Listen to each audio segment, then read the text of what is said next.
Of the blood.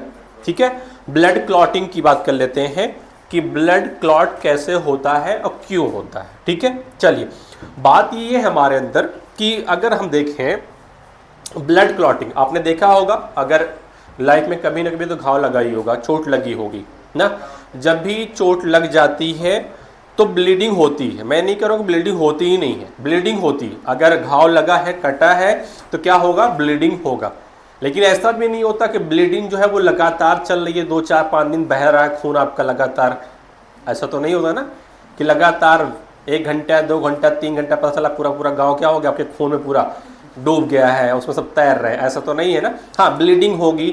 अब 1 minute होती है, कभी कभी किसी का 1.5 मिनट होती है, कभी कभी 2 मिनट। उसके बाद क्या होता है, धीरे धीरे आपने देखा होगा कि जहाँ पर कट लगा होता है वहाँ पर आपको एक रेडिश कलर का कुछ दिखता है। ठीक है, और वह जो रेडिश कलर का मटेरियल होता है वो जब सूख जाता है तो आपकी जो ब्लीडिंग होती है वो क्या होती है, रुक जाती है।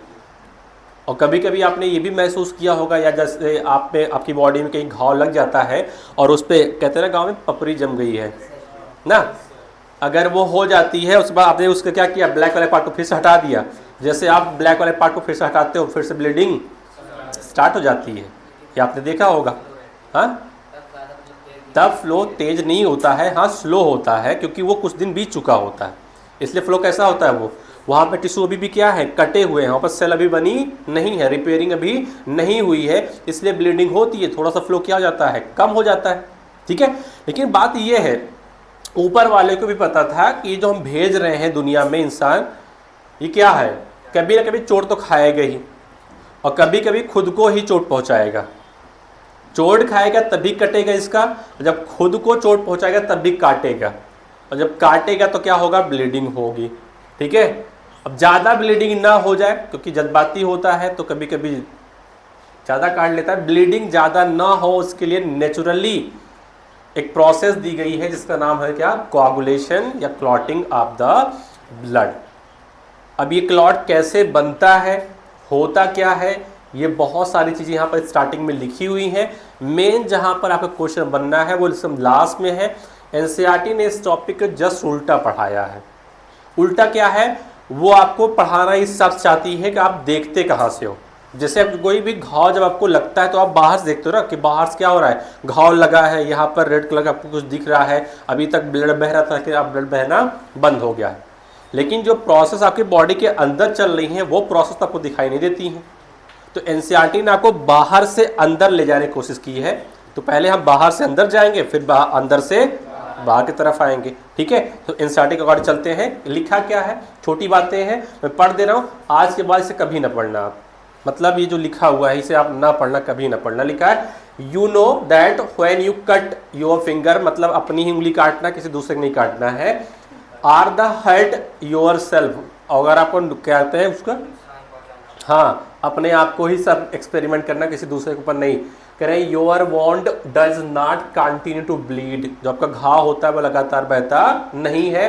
फॉर अ लॉन्ग टाइम, लंबे समय तक, हाँ ब्लीडिंग होगी लेकिन लंबे समय तक नहीं होगी। Usually the blood stop flowing after some time, कुछ समय बाद ब्लड बहना बंद। ठीक है, अब क्वेश्चन आता है डू यू नो व्हाई, ऐसा क्यों होता है, ब्लीडिंग हो रही है लेकिन ब्लीडिंग कुछ टाइम के बाद क्या हो जाती है, बंद हो जाती है, ऐसा क्यों होता है, ये आपसे क्वेश्चन पूछ रहे हैं। आज मैं पढ़ा दिया, आज के बाद ये टॉपिक कभी यहाँ पर ना पढ़ना, ये सब लाइन खत्म। ठीक है, अगला होता क्या है, देखा blood exhibit coagulation or the clotting in response to any injury or the trauma. जब आपकी बॉडी में कोई भी इंजरी होती है, कोई भी ट्रॉमा होता है, तो उस इंजरी के रिस्पॉन्स में हमारी बॉडी के अंदर क्या होता है, हमारे ब्लड के पास क्या होता है, मैकेनिज्म, उस मैकेनिज्म का नाम क्या है, coagulation. Blood exhibit coagulation or the clotting in response to the injury. अगर इंजरी बॉडी के अंदर होती है तभी क्या होता है, कोआगुलेशन होता है। ऐसा तो हमारे ब्लड, हमारी बॉडी के अंदर ब्लड तो फ्लो कर रहा है ना, कभी अभी आपने कभी देखा कि क्या क्लॉटिंग हो गई, अच्छा तो नेचुरली नहीं होता ना, लेकिन हाँ होती भी है। जैसे मान लो किसी का बीपी बहुत हाई हो गया है, लेकिन उस वक्त भी इंजरी होती है, इंटरनल इंजरी होती है, आपको बाहर से नहीं दिखाई देती है। जब किसी का बीपी बहुत ज़्यादा हाई हो जाती है तो जो नर्व्स होती हैं वो फट जाती हैं, और जब नर्व्स फटेंगे तो क्या होगा, इंजरी तो हो गई ना अंदर। लोग कहते हैं कि इनका ब्रेन हैमरेज हो गया है, ब्रेन हैमरेज होने का मतलब कहते हैं कि इनके दिमाग में खून जमा हो गया। वो क्यों हुआ?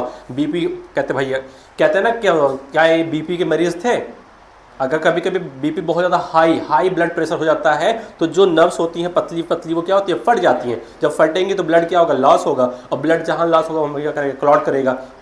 अगर ब्रेन की किसी बहुत बड़े पार्ट में या अच्छे खासे पार्ट में क्या होगा, क्लॉटिंग हो गई है, तो मैं कहता क्या हूँ, अगर वो ज़्यादा पार्ट को लॉस करेगा तो ब्रेन आपका काम करना बंद कर देता है। अगर थोड़े बहुत पार्ट में होता है तो डॉक्टर क्या करते हैं, उस पार्ट को ट्रीटमेंट करते हैं। अगर दवा सही हो सकता है ठीक है, नहीं तो वो सर्जरी करते हैं, वहाँ से क्लॉट को हटाते हैं और कुछ टाइम के बाद वो बंदा फिर से नॉर्मल होना स्टार्ट हो जाता है। लेकिन अगर ज़्यादा लॉस है, ज़्यादा क्लॉटिंग है, तो कहते हैं कि बस मनाइए कि जल्दी से जल्दी यहाँ से ये वहाँ जा सकें, इन्हें भी सुकून मिल जाएगा और आपको भी सुकून मिल जाएगा। ठीक है, ये बात होती है। लेकिन अगर नॉर्मल कंडीशन है, कहीं पर कोई भी एक्सटर्नल और इंटरनल इंजरी नहीं है, तो आपका ब्लड क्लॉट नहीं करता है। इंजरी जब होगी तभी क्या होगा, क्लॉटिंग होगा। This is a mechanism, clotting एक मैकेनिज्म है to prevent the excessive loss of the blood from the body.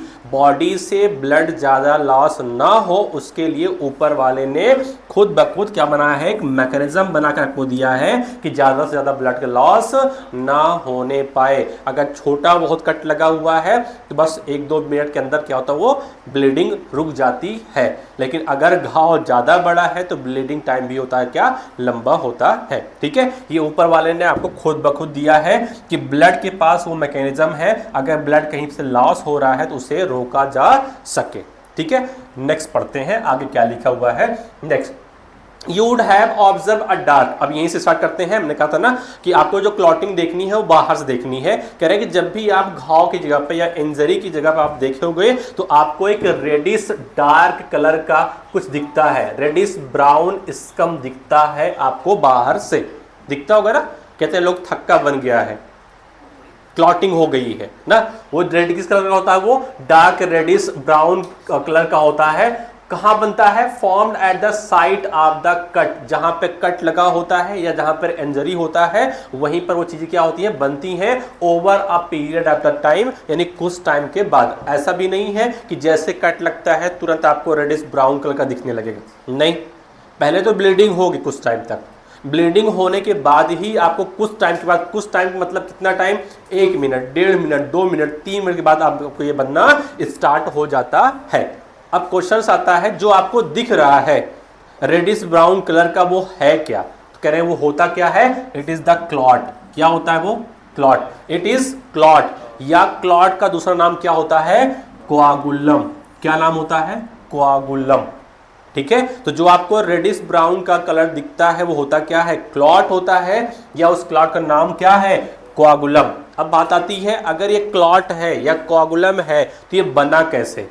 तो बनाने के लिए मुझे क्या चाहिए होगा, वो आगे दिया है, formed mainly of the network of the thread called the fibrin, ये जो भी कह लें आप, फिब्रिन्स। ठीक है, in which dead and the damage formed element of the blood are the trap. कह रहे हैं जो क्लॉट है वो है क्या, क्लॉट कुछ और नहीं है बल्कि जो क्लॉट है वो क्या है, धागे का एक नेटवर्क है। क्या है, धागे का नेटवर्क है, और उस धागे के नेटवर्क को हम कहते हैं क्या है, हम फिब्रिन कहते हैं। और इसी के अंदर जब फॉर्म्ड एलिमेंट क्या होते हैं, आकर के फंस जाते हैं, तो जो कुछ बनता है उसका नाम हो जाता है क्या, क्लॉट। मैं यहां बना रहा हूं, यहां पर ही आपको ये धागा दिख रहा होगा, ये है धागा जिसका नाम है, हाँ, नेटवर्क बना लीजिए आप, ये हो गया नेटवर्क। और इस नेटवर्क के अंदर आप क्या भर दीजिए, कह रहे हैं कि डेड फॉर्म्ड एलिमेंट। और आपको पता है फॉर्म्ड एलिमेंट क्या होता है, क्या होता है फॉर्म्ड एलिमेंट,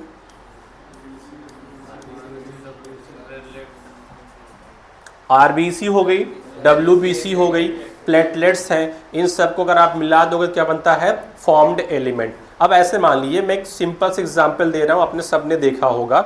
जैसे मान लेते हैं कि थोड़ा अलग ले चलते हैं, थोड़ा गंदगी से चल रहे हैं। जैसे मान लो कोई ऐसा नाला है जहाँ पर बहुत सारी गंदगी बह रही है, मतलब पानी भी है, साथ में बहुत सारे पेपर हैं, पत्तियां हैं, बहुत सारी चीज़ें क्या कर रही हैं, तैर रही हैं। ना, वो छोड़ दो अभी। अभी केवल इतना मानो जो पत्तियां हैं, पेपर है, ये सारी चीज़ क्या हो रही है, बह रही हैं। एक पाइप थी मोटी सी, उसी से बह रही थी ना। लेकिन मैं चाहता हूं कि ये जो पानी के अंदर पत्तियां हैं ये सब क्या हो जाए, रुक जाए और पानी क्या हो जाए, अलग। मान लेते हैं ये पाइप है, अभी यहाँ पे कोई कट नहीं लगा है, तो यहाँ पे पानी के साथ साथ सब कुछ बह रहा होगा ना। मैं क्या करूँगा, इसी पाइप के अंदर यहाँ पे थोड़ा सा क्या लगा दूंगा, कट लगा दूंगा। लगा दे कट, अब कुछ पानी इधर भी जाएगा, कुछ पानी नीचे भी आएगा। आएगा नहीं आएगा। अब मैं क्या चाहता हूँ कि पानी अलग हो जाए और पत्तियाँ क्या हो जाए, अलग हो जाए। मैं क्या करूँगा, इसी कट के पास में यहाँ पर एक जाली में लगा दूंगा। लगा दिया मैंने जाली यहाँ पर। जब मैं जाली लगा दूंगा तो होगा क्या, पानी इसमें भी आएगा। जो पानी आएगा तो पानी क्या करेगा, वो यहाँ बाहर निकल आएगा। लेकिन इसके ऊपर जो पत्तियाँ या कोई भी चीज़ जो तैर रहा होगा वो धीरे धीरे क्या होगा, यहाँ पर इकट्ठा होता चला जाएगा। अरे होगा, धीरे धीरे इकट्ठा हो जाएगा। और जब धीरे धीरे इकट्ठा हो जाएगा, कुछ टाइम के बाद आपको पता चलेगा कि ये क्या हो गया, पूरी तरीके से ब्लॉक हो गया। वैसे ही मान लीजिए कि ये आपकी ब्लड वेसल थी, पहले ब्लड क्या कर रहा था, फ्लो कर रहा था। हाँ, पहले ब्लड क्या कर रहा था, फ्लो कर रहा था। ब्लड फ्लो करने का मतलब इसमें आरबीसी, डब्ल्यूबीसी, प्लेटलेट्स, प्लाज्मा सब फ्लो कर रहा था। हुआ क्या, आपने कट मार दिया। जैसे ही आपने कट मारा, हुआ क्या, वहां पर आपको अब कट लगा दिया। जैसे ही आपने कट लगाया तो यहां पर कुछ स्पेस बन गया आपको।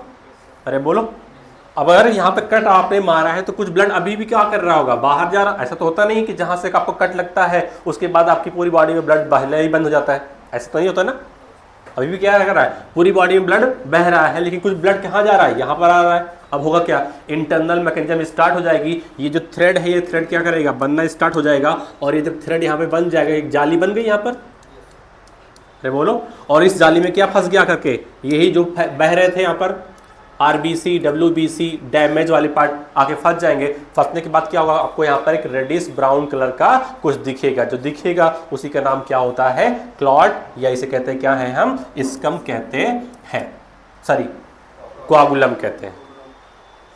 तो अगर कोई आपसे पूछे क्लॉट है क्या, तो क्लॉट में केवल दो ही चीज बताएंगे आप। क्या क्या, पहला हो गया आपके पास क्या, फिब्रिन, और दूसरा क्या होता है, dead and damage formed element. तो अपना अंडरलाइन करें, क्लॉट, क्लॉट अंडरलाइन करिए और अंडरलाइन करिए कैसे बनता है ये, फिब्रिन्स का plus dead and damaged formed element का बना हुआ होता है। फॉर्म्ड एलिमेंट के बारे में रहता हूं, आपको पहले बता दिया है ना। अब ये कैसे, ये थ्रेड जो है ये कैसे बनता है, हम इसकी बात कर लेते हैं। अब हम बात करने जा रहे हैं इस थ्रेड की। नाम क्या है इसका, फिब्रिन। क्या नाम है बोलो, फिब्रिन। कह रहे हैं fibrin is formed by the conversion of the inactive fibrinogen. इसका नाम भी आपने सुना होगा, फिब्रिनोजेन। नाम सुना था, क्या है, क्या है, क्या है, तो बताओ क्या है। अरे फिब्रिनोजेन क्या है, पढ़ाया तो था प्लाज्मा में। कितनी, प्रोटीन, कितनी परसेंट, 6 to 8%। मैंने कहा था ये वो प्रोटीन है जो कोआगुलेशन में, ब्लड क्लॉटिंग में हमारी हेल्प करेगी। अब देखो कैसे हेल्प कर रही है, कह रहे हैं कि ये जो होती है, देखो ये तो पहले से प्लाज्मा में है ना। अरे पहले से प्लाज्मा में है, लेकिन हमेशा तो ये क्लॉटिंग नहीं कर रही है। किस स्टेज में होता है ये, किस स्टेज में होता है, इनएक्टिव स्टेज में होता है। यानी ये क्या मौजूद है आपके पास, फिब्रिनोजेन। क्या मौजूद है, फिब्रिनोजेन। और मोस्टली देखा ये गया जहां पर वर्ड जेन लग जाता है वो कहीं ना कहीं इनएक्टिव की तरफ बढ़ जाता है। हर जगह तो नहीं, लेकिन कहीं कहीं आपको दिख जाएगा। तो फिब्रिनोजेन अभी कैसा है, ये इनएक्टिव है। बताओ ये है कहां पर, कहां पर है ये, प्लाज्मा में है। कहां पर है ये, प्लाज्मा में है। आगे लिखा है इन the plasma by the enzyme thrombin. अब यहां पे देखो ये है आपके पास पहले से प्लाज्मा में मौजूद कौन, फिब्रिनोजेन, पहले से ही मौजूद है। ठीक है। अब हुआ क्या, ये जो इनएक्टिव फिब्रिनोजेन है इसे कन्वर्ट कराया जाता है, इसे एक्टिवेट किया जाता है, और एक्टिवेट करने के बाद जो बनता है उसका नाम होता है क्या, फिब्रिन। क्या नाम होता है, फिब्रिन नाम होता है। ये कैसा है, आप एक्टिव है। अभी कहां है ये, अरे अभी भी तो ये प्लाज्मा में ही तो है। किस एंजाइम की मदद से कन्वर्ट कराया गया इसे, एंजाइम का नाम होता है थ्रोम्बिन। क्या नाम होता है, थ्रोम्बिन। क्लियर हो गया इतनी बातें। बताओ ये फिब्रिन बना कहां से, फिब्रिनोजेन से बना। ये फिब्रिनोजेन कहां पे था, प्लाज्मा में था। किस स्टेज में था ये? इनएक्टिव स्टेज में था। और इसे एक्टिवेट कराने के लिए हमें एंजाइम चाहिए, उस एंजाइम का नाम होता है थ्रोम्बिन नाम का एंजाइम।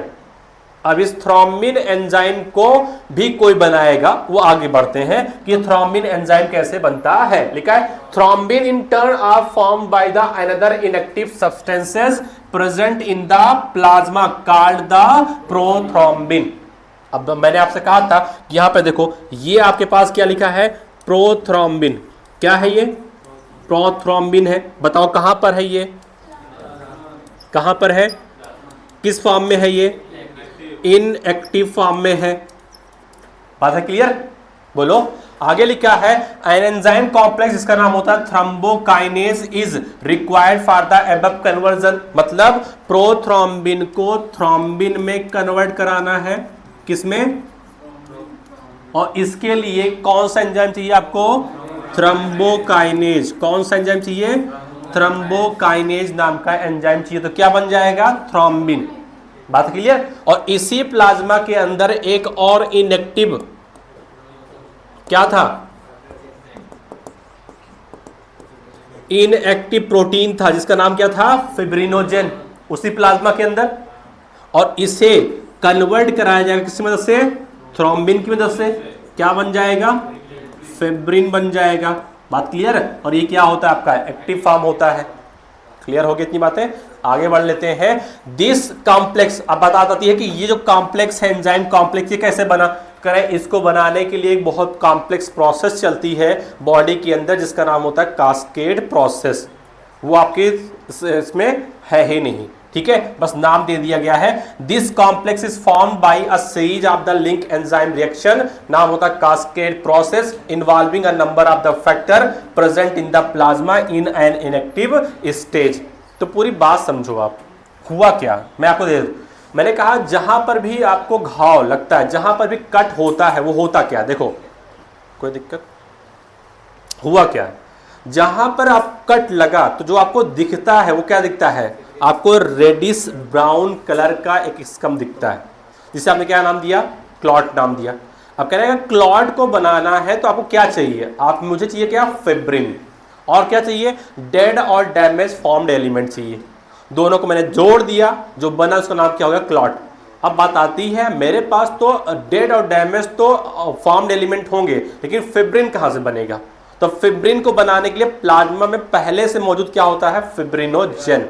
लेकिन वो किस फॉर्म में होता है? इनएक्टिव होता है। और इसे एक्टिवेट करने के लिए हमें चाहिए एंजाइम जिसका नाम होता है थ्रोम्बिन।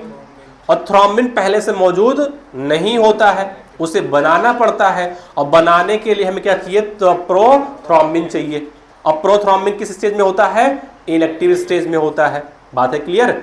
और प्रोथ्रोम्बिन से थ्रोम्बिन बनने में जो एंजाइम चाहिए उसका नाम होता है थ्रोम्बोकाइनेज। और थ्रोम्बोकाइनेज को बनाने के लिए बॉडी के अंदर एक लंबी चौड़ी प्रोसेस चलती है जिसका नाम क्या होता है? कास्केड प्रोसेस नाम होता है। और इस कास्केड प्रोसेस में ब्लड क्लॉटिंग के लगभग 13 फैक्टर्स होते हैं, वो सारे इन्वॉल्व होने के बाद में ये एंजाइम बनता है। क्लियर?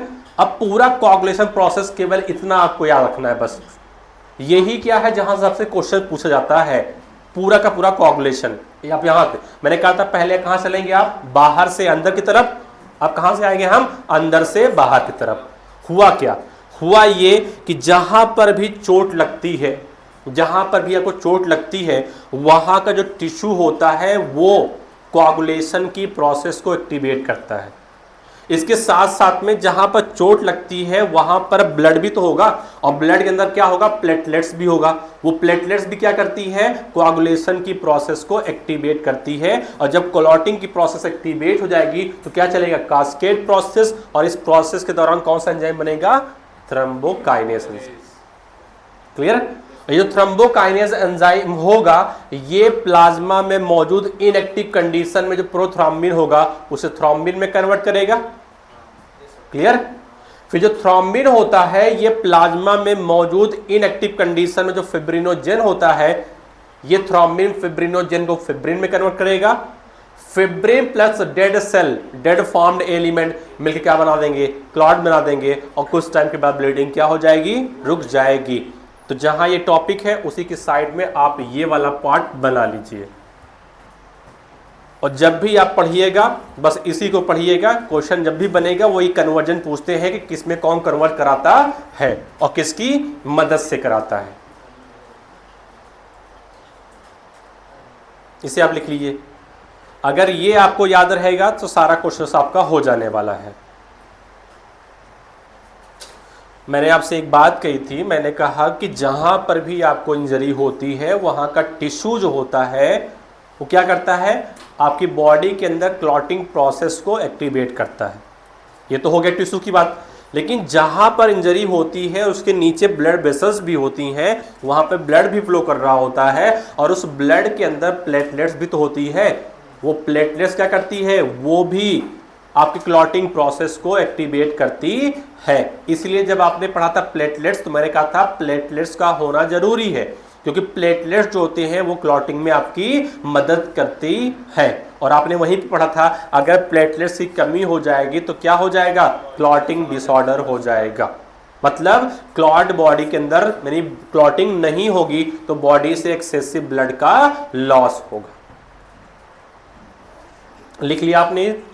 चलो वो बातें पढ़ लेते हैं जो मैं बार बार बोल रहा हूं। देखा, एनी इंजरी या the trauma stimulate the platelets. देखो क्या क्या प्लेट कर रहा है। अगर इंजरी होती है तो कौन एक्टिवेट होता है, प्लेटलेट्स एक्टिवेट हो जाती हैं in the blood to release the certain factor. ये जो प्लेटलेट्स होते हैं कुछ फैक्टर्स को रिलीज करती हैं which activate the mechanism of the coagulation। और वो फैक्टर क्या करते हैं, कोआगुलेशन क्लॉटिंग की मैकेनिज्म को एक्टिवेट करते हैं। बात समझ में आ गई? आगे बढ़ते हैं। Certain factor release by the tissue. कुछ फैक्टर कौन रिलीज करता है, टिश्यू भी रिलीज करता है।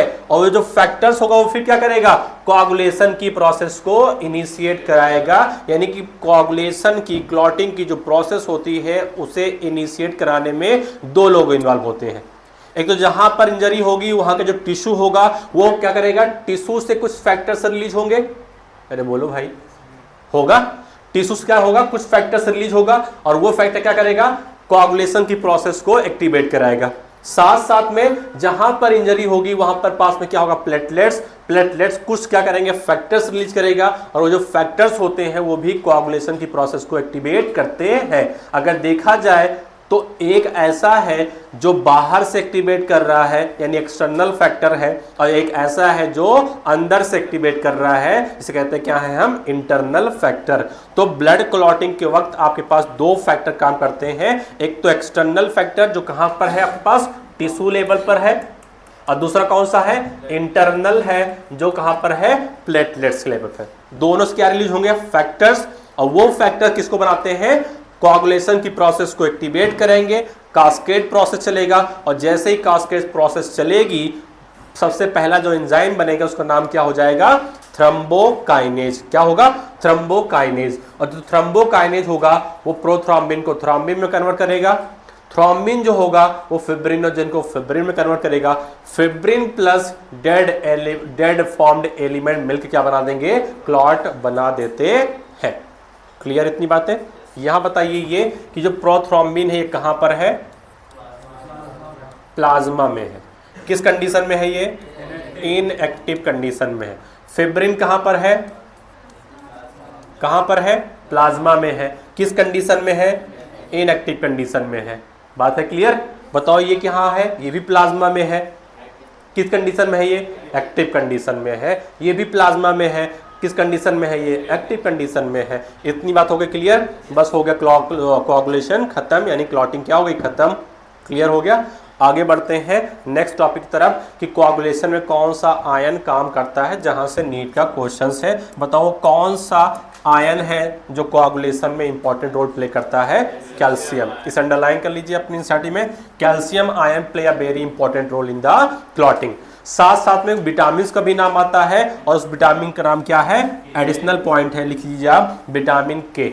एनसीईआरटी में नहीं है, आप यहीं पर लिख लीजिए, विटामिन के is essential for the clotting because it is. देखो विटामिन के हमें क्यों चाहिए, विटामिन के हमें इसलिए चाहिए ताकि हमारा जो लीवर है वो क्या बना सके, प्रोथ्रोम्बिन को बना सके। बात आती है प्रोथ्रोम्बिन बनता कहां पर है, लीवर में। प्रेजेंट कहां होता है, अरे बोलो, प्लाज्मा में है।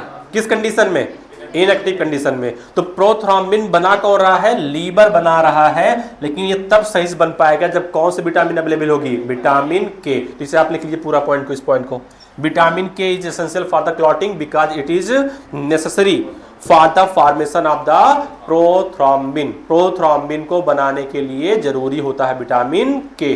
प्रोथ्रोम्बिन बनता कहां पर है, लीवर में। पाया कहां जाता है, प्लाज्मा में। किस कंडीशन में, इनएक्टिव कंडीशन में होता है। क्लियर है इतनी बातें, लिख लिया आपने।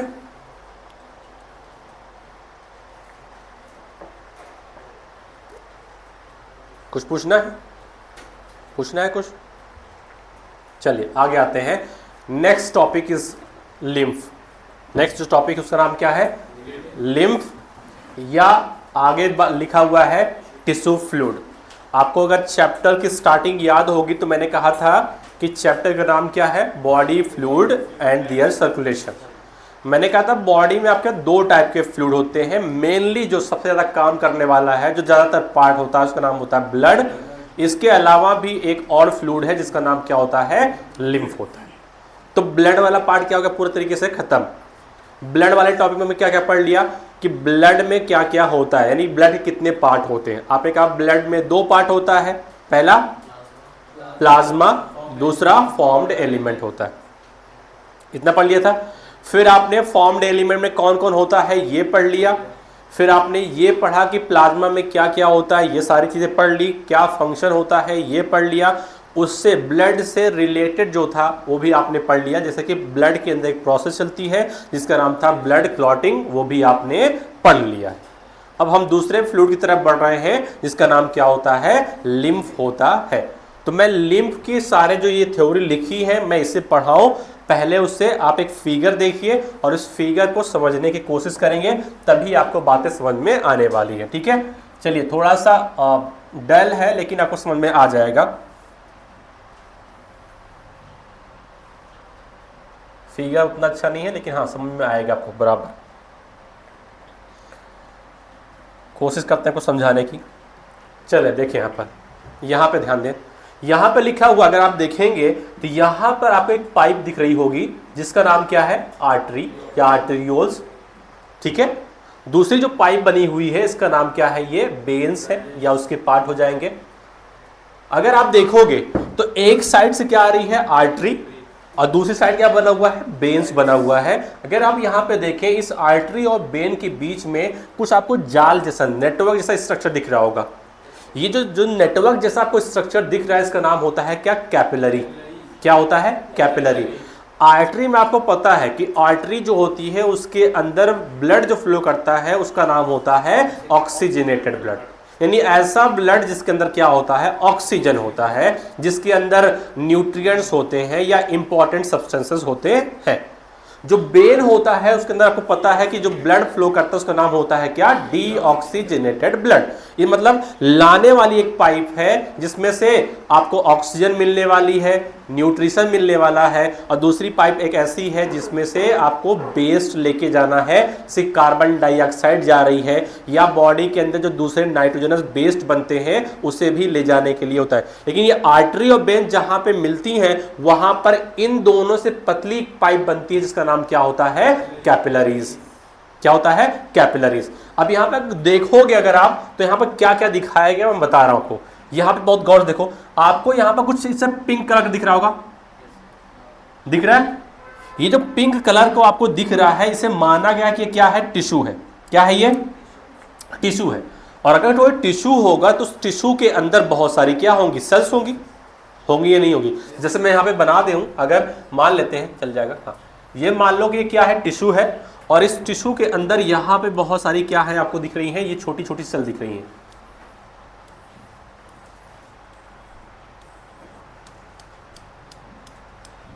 ठीक है, ये पूरा क्या हो गया, टिश्यू वाला पार्ट हो गया। ये बाहरी पार्ट में लिख दे रहा हूं, ये क्या है, टिश्यू है, और ये जो दिख रही है इस टिश्यू के अंदर ये सारी क्या है, ये सेल्स हो गई।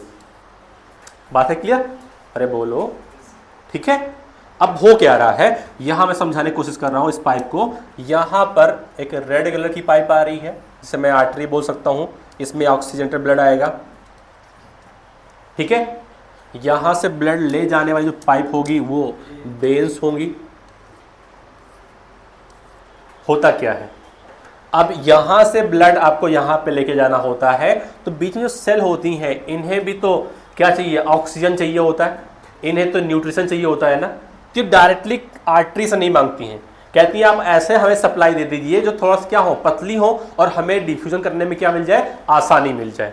जैसे मान लेते हैं कि कहीं पर शहर में गैस की पाइपलाइन बिछी है, तो लोकेलिटी में गैस को पहुंचाने के लिए तो मोटी मोटी पाइप आएंगी ना, लेकिन उस लोकेलिटी के अंदर, कॉलोनी के अंदर जो घर घर में गैस ले जाने के लिए आपको पतली पतली पाइप जरूर पड़ेगी ना, कि आप डायरेक्ट मोटी वाली पाइप में लगा दोगे सिलेंडर, अच्छा तो होगा नहीं ना, पतली पतली पाइप मांगोगे कि आप मेरे घर तक लेके आइए। ऐसे ही टिश्यू के पास तो मोटी पाइप आ रही है ब्लड की, लेकिन टिश्यू के अंदर जो सेल होती है वो कहती है भैया हम इतने मोटे से डिफ्यूजन नहीं कर सकते, क्योंकि वो पता है जो डिफ्यूजन होता है उसके पास डिफ्यूजन मेम्ब्रेन होती है, और डिफ्यूजन मेम्ब्रेन की जो थिकनेस होती है वो 1 मिलीमीटर से भी क्या होती है, कम होती है।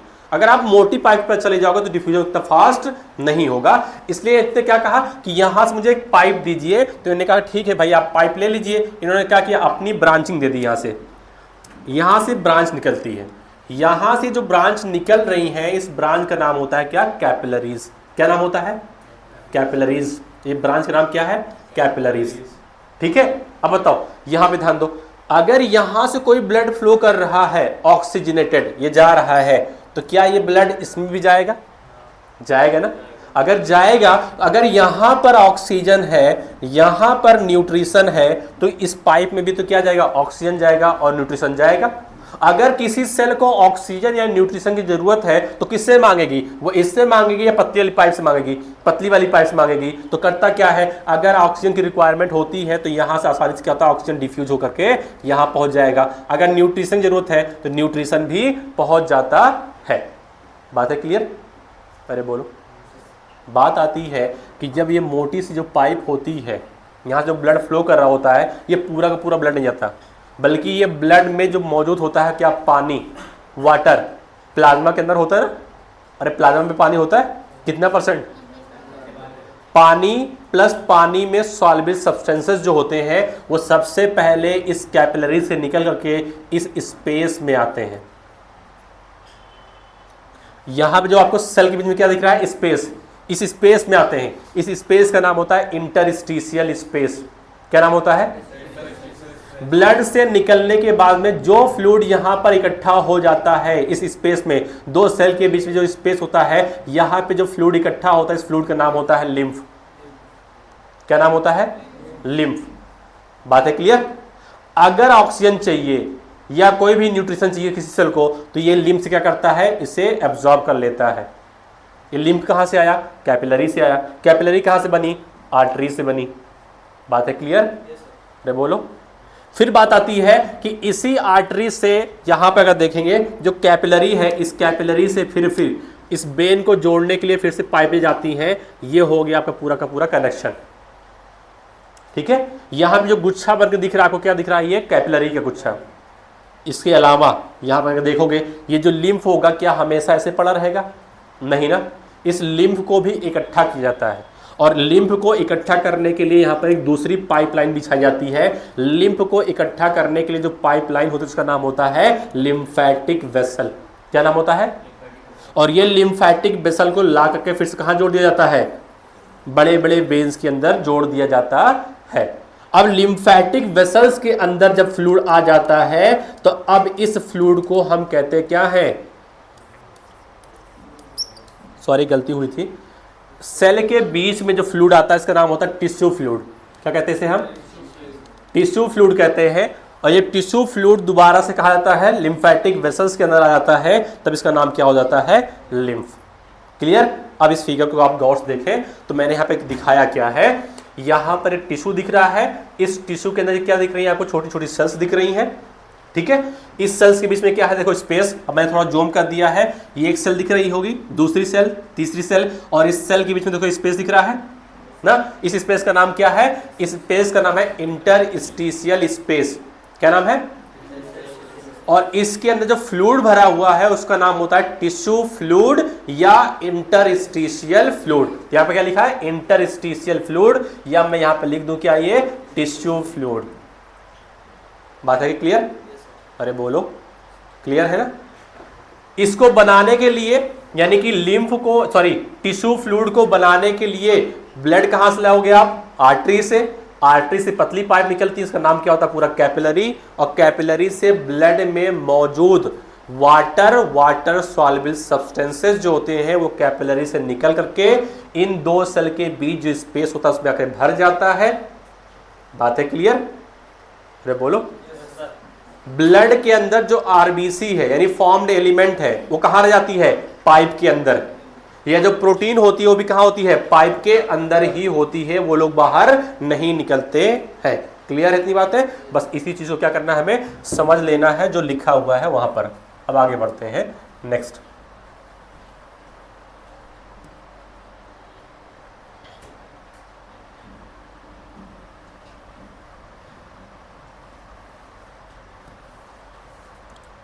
चलिए ये देखो आप, टिश्यू या लिम्फ या टिश्यू फ्लूइड क्या है ये देखते हैं।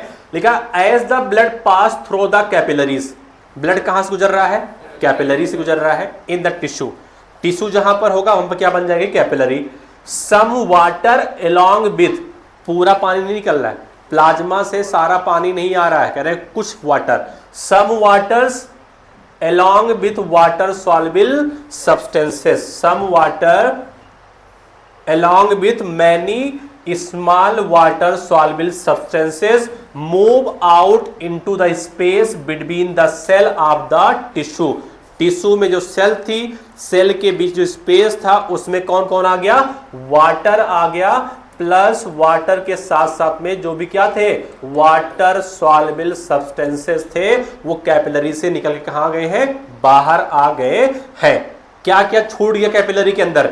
Leaving large protein and the most of the formed element. ज्यादातर फॉर्म्ड एलिमेंट में कौन कौन सा? RBC, WBC. लेकिन डब्ल्यूबीसी में से कुछ डब्ल्यूबीसी भी बाहर आ जाते हैं, प्लस प्लेटलेट्स। ठीक है, ये सब कहां पर है? कैपिलरी के अंदर है। And most of the form element in the blood vessels, यानी कैपिलरी के अंदर जो ब्लड वेसल्स है, जो कैपिलरी है, इसके अंदर से क्या क्या बाहर निकल के आया? यहां पे देखो, अगर मैं कैपिलरी बना रहा हूं तो कैपिलरी से क्या क्या बाहर आया? कैपिलरी से क्या बाहर आया? पानी, प्लस इस पानी में जो भी क्या है? सॉल्युबल है। बताइए, अगर ब्लड में ग्लूकोज होगा, अगर ब्लड में ग्लूकोज होगा तो वो भी क्या कैपिलरी से बाहर आ जाएगा? आ जाएगा। क्यों? वाटर सॉल्युबल है, क्या करेगा? वो बाहर निकल आएगा। इस ब्लड में क्या क्या रह गया? कह रहे हैं ब्लड में क्या क्या रह गया, यहां पे देखो तो कह रहे हैं कि यहां पर फॉर्म्ड एलिमेंट रह गया। कौन रह गया? Formed element. अब फॉर्म्ड एलिमेंट में कौन कौन सा? आरबीसी भी रह गया, डब्ल्यूबीसी भी रह गया, प्लेटलेट्स। लेकिन कुछ डब्ल्यूबीसी होती हैं जैसे कि लिम्फोसाइट, वो बाहर आ जाती हैं, यहां से यहां आ जाती हैं। ठीक है, इसके अलावा प्लाज्मा में मौजूद जो प्रोटीन थी वो भी अभी भी कहां पर है? कैपिलरी के अंदर ही होती है। आगे क्या लिखा है? This fluid release out is called the interstitial fluid और द टिश्यू फ्लूइड। जो फ्लूइड बाहर निकल कर आया है उस फ्लूइड को हम क्या नाम देते हैं? उसको कहते हैं क्या है? इंटरस्टिशियल फ्लूइड या टिश्यू फ्लूइड। ये मेरे पास टिश्यू है, ये है सेल, इसके अंदर ये जो स्पेस दिख रहा है इसका नाम क्या है? Interstitial space. ठीक है, अरे बोलो यार। चलो, ये कैपिलरी हो गई। क्या हो गया? ये कैपिलरी। ये क्या है? कैपिलरी है। इस कैपिलरी से बाहर क्या है बताओ? पानी, प्लस इसमें जो भी कुछ क्या था? सॉल्युबल था। जैसे कि गैसेस सॉल्युबल है तो गैसेस आ गई होंगी, ग्लूकोज सॉल्युबल होता है, ग्लूकोज या दूसरे न्यूट्रिएंट भी आ गए हैं। बात है क्लियर? बताओ, इस कैपिलरी के अंदर क्या क्या रह गया? कैपिलरी के अंदर भी क्या है? आरबीसी है, प्लस प्लेटलेट्स है, कुछ लिम्फो, कुछ क्या है? डब्ल्यूबीसी है, प्लस क्या है यहाँ पर? प्रोटीन है। बात है क्लियर? हम बात कर रहे हैं जो फ्लूइड बाहर आया है, जो फ्लूइड टिश्यू के सेल के बीच में यहाँ पे जो मौजूद है, इस फ्लूइड को कहते क्या हैं हम? इस फ्लूइड को हम नाम क्या? इंटरस्टिशियल फ्लूइड कहेंगे, इंटरस्टिशियल फ्लूइड कहेंगे, या इसी का नाम क्या हो जाएगा? टिश्यू फ्लूइड हो जाएगा। क्या इतनी बात क्लियर है? ठीक, चले फिर आगे बढ़ते हैं नेक्स्ट टॉपिक की तरफ। नेक्स्ट टॉपिक क्या है, इसी में है, आगे देखते हैं। ठीक है, in the same it has the, यानी जो टिश्यू फ्लूइड है उसका मिनरल डिस्ट्रीब्यूशन क्या होगा, it has the same mineral distribution as that in the plasma. क्योंकि मिनरल कैसे है, वाटर सॉल्युबल होंगे, वो भी क्या करेंगे, कैपिलरी से बाहर आ जाएंगे। तो मैं आपसे पूछूंगा कि बताओ कौन कौन सा मिनरल प्रेजेंट होगा टिश्यू फ्लूइड के अंदर जो कि प्लाज्मा में मौजूद है। कौन कौन होगा? सोडियम होगा आपके पास, कैल्शियम होगा, मैग्नीशियम होगा, बाइकार्बोनेट होगा, क्लोराइड होगा। ये वही मिनरल्स होंगे जो कहां पर थे, प्लाज्मा के अंदर थे। वाटर सॉल्युबल होने की वजह से क्या कर गए, ये बाहर आ जाते हैं। क्लियर हो गया? इससे क्वेश्चन पूछा जाएगा कभी कि बताओ टिश्यू फ्लूइड का मिनरल डिस्ट्रीब्यूशन किसके सेम है, आप बताओगे प्लाज्मा के सिमिलर होता है। क्लियर है? अब बात आती है कि टिश्यू फ्लूइड का काम क्या है। तो टिश्यू फ्लूइड का जो काम है वो यहां पे लिखा हुआ है कि जो भी सेल एक्सचेंज करती है, वो चाहे गैसेस एक्सचेंज करे, चाहे वो न्यूट्रिशन का एक्सचेंज करे, वो इसी टिश्यू फ्लूइड के माध्यम से करती है। तो यहां पर इसे आप अंडरलाइन कर लीजिए या इसे आप मार्क कर लीजिए। ये टिश्यू फ्लूइड क्या है, फंक्शन है exchange of the nutrition gases etc between the blood and the cell always occurs through this fluid. मतलब कि कौन सा फ्लूइड, टिश्यू फ्लूइड। बात क्लियर हो गई? यानी कि अगर सेल और ब्लड के बीच में कुछ भी एक्सचेंज हो रहा है तो किसके थ्रू होगा, वो टिश्यू फ्लूइड के थ्रू ही होगा। वो चाहे कोई न्यूट्रिशन हो, चाहे क्या हो, कोई गैसेस क्यों ना हो। ब्लड और सेल के बीच जो भी कुछ एक्सचेंज होता है वो हमेशा और हमेशा किस फ्लूइड की मदद से होता है, टिश्यू फ्लूइड की मदद से होता है।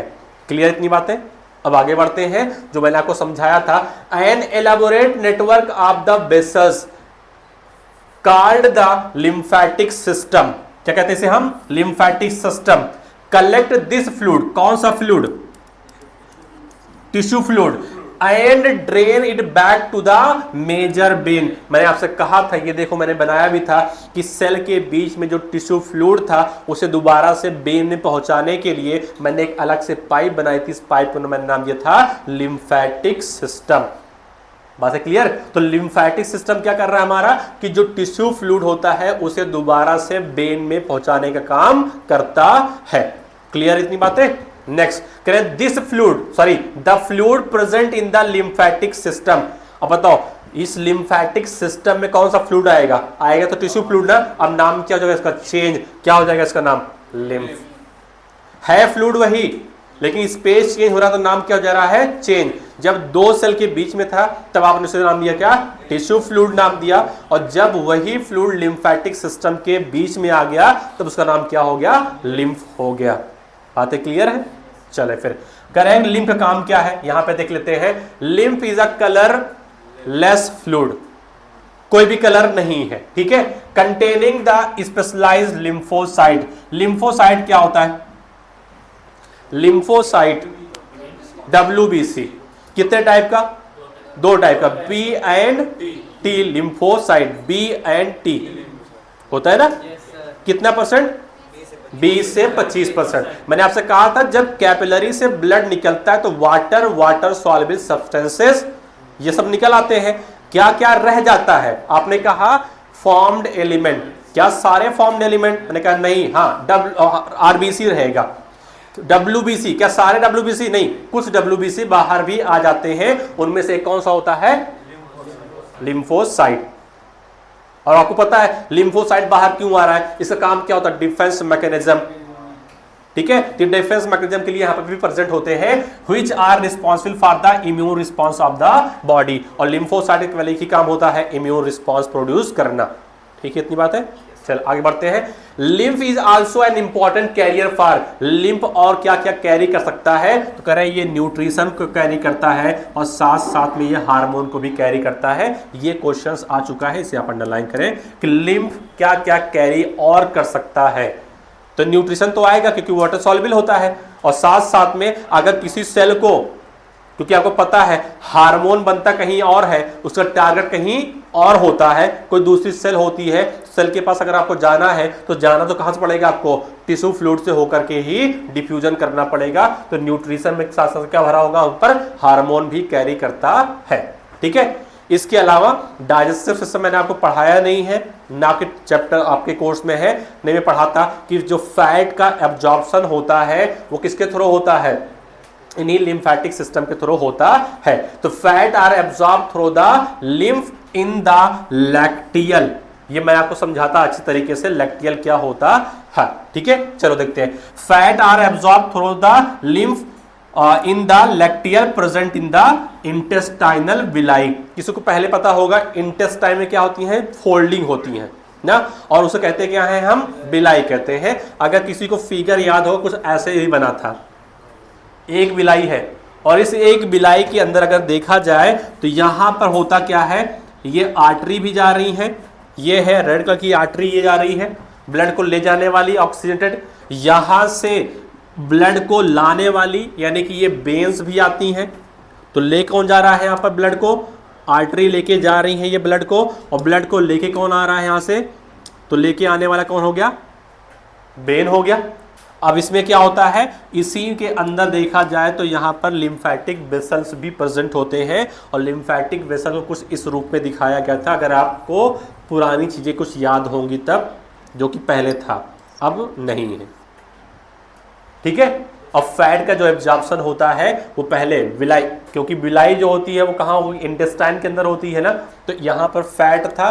फैट का एब्जॉर्प्शन करने के लिए आपको बहुत सारी चीज़ें पहले बनानी पड़ती हैं, फिर फैट यहाँ पर क्या होता है, वो एब्जॉर्ब होता है, और एब्जॉर्ब होने के बाद में अल्टीमेटली वो ब्लड में जाता है। यहाँ पर जो मैंने ये कैपिलरी बनाई थी, इसी का नाम क्या होता है, ये जो मैंने बनाया इसका नाम क्या होता है, लैक्टियल। क्या नाम होता है, लैक्टियल।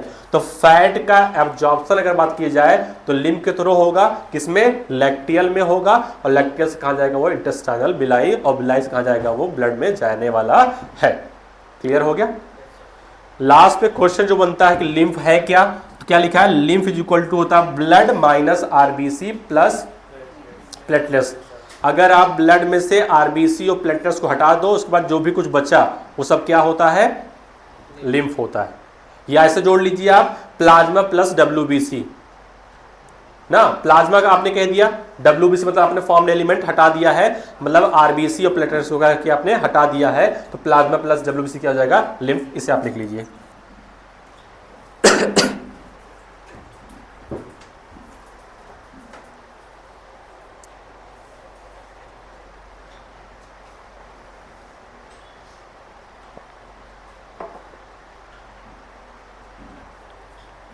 आगे बढ़ें, नेक्स्ट टॉपिक पढ़ाएं, उससे पहले इसे एक बार फिर से देख लीजिए आप।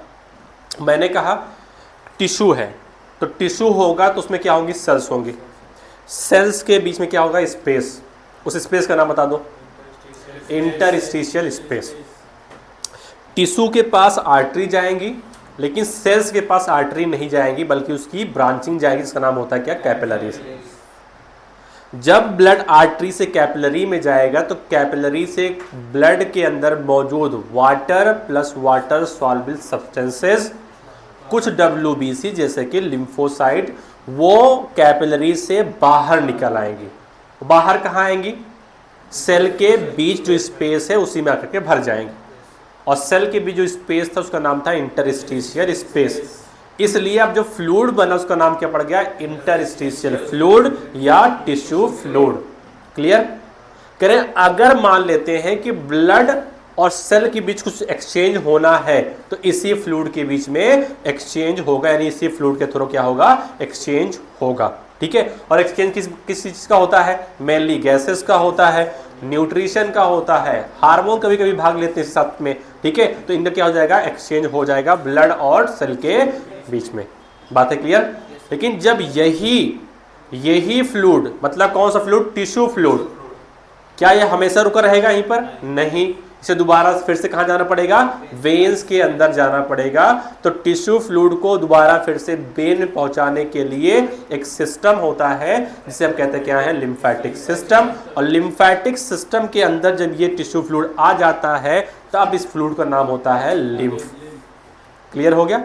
एक बात आपने ध्यान नहीं दिया, जब मैं कह रहा था कि ब्लड कैपिलरी से बाहर आ गया तो वाटर सॉल्वेबल सब्सटेंसेस, तो मुझसे पूछो कि कैपिलरी में क्या क्या रह गया, आप बताएंगे रह गया आरबीसी रह गया, प्लेटलेट्स रह गई, प्लस जो बड़ी बड़ी प्रोटीन्स थी वो भी उसी अंदर रह जाती है, यानी कैपिलरी के अंदर ही रह जाती है। क्लियर? ये टॉपिक हो गया आपका क्या पूरी तरीके से खत्म। देखा जाए तो इस चैप्टर का एक पार्ट खत्म हो गया, जो मैंने आपसे कहा था बॉडी फ्लूइड। ठीक है, अगर बॉडी के अंदर फ्लूइड है तो सर्कुलेशन भी होना चाहिए पूरी बॉडी के अंदर। तो मैंने आपको एक पार्ट पूरा पढ़ा दिया, फ्लूइड वाला पार्ट पढ़ा दिया है। जहां से जब भी क्वेश्चंस जब आएगा वो डिक्टो जो होगा वो आपका रटने वाला ही होगा। डायरेक्ट फंक्शंस हैं, डायरेक्ट परसेंटेज दिए गए हैं, वो आपको समझना है। बस समझने की जरूरत थी वो कहाँ पे थी कि ब्लड ग्रुपिंग क्या होता है, कैसे सेफ होगा या अनसेफ होगा, समझना था आपके पास। आरबीसी की एरिथ्रोसाइट एरिथ्रोब्लास्टोसिस था, वो आपने समझ लिया। लिम्फ कैसे कब कहेंगे, कब हम टिश्यू फ्लूइड कहेंगे, वो आपने समझ लिया है। अब हम नेक्स्ट टॉपिक की तरफ बढ़ रहे हैं, जिसका नाम क्या होता है, सर्कुलेटरी पाथवे। ठीक है, तो सर्कुलेटरी पाथवे की तरफ हम बढ़ रहे हैं धीरे धीरे, आगे आगे।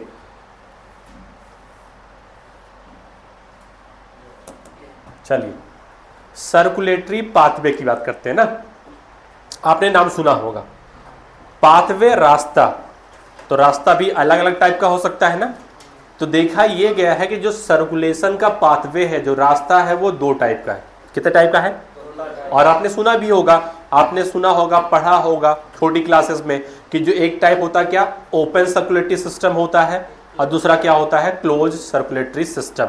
Open and close circulatory system. तो मैंने कहा जो सर्कुलेटरी पैटर्न होता है ऑर्गेनिजम्स के अंदर या एनिमल के अंदर, वो दो टाइप का होता है। एक होता है ओपन टाइप का और दूसरा क्या होता है, क्लोज टाइप का होता है। जो हमें याद रखना है वो ये कि ओपन कहाँ कहाँ मिलेगा और क्लोज कहाँ मिलेगा, और ओपन और क्लोज में क्या डिफरेंसेस हैं, इस बात को आप समझा दीजिए, बस काम खत्म।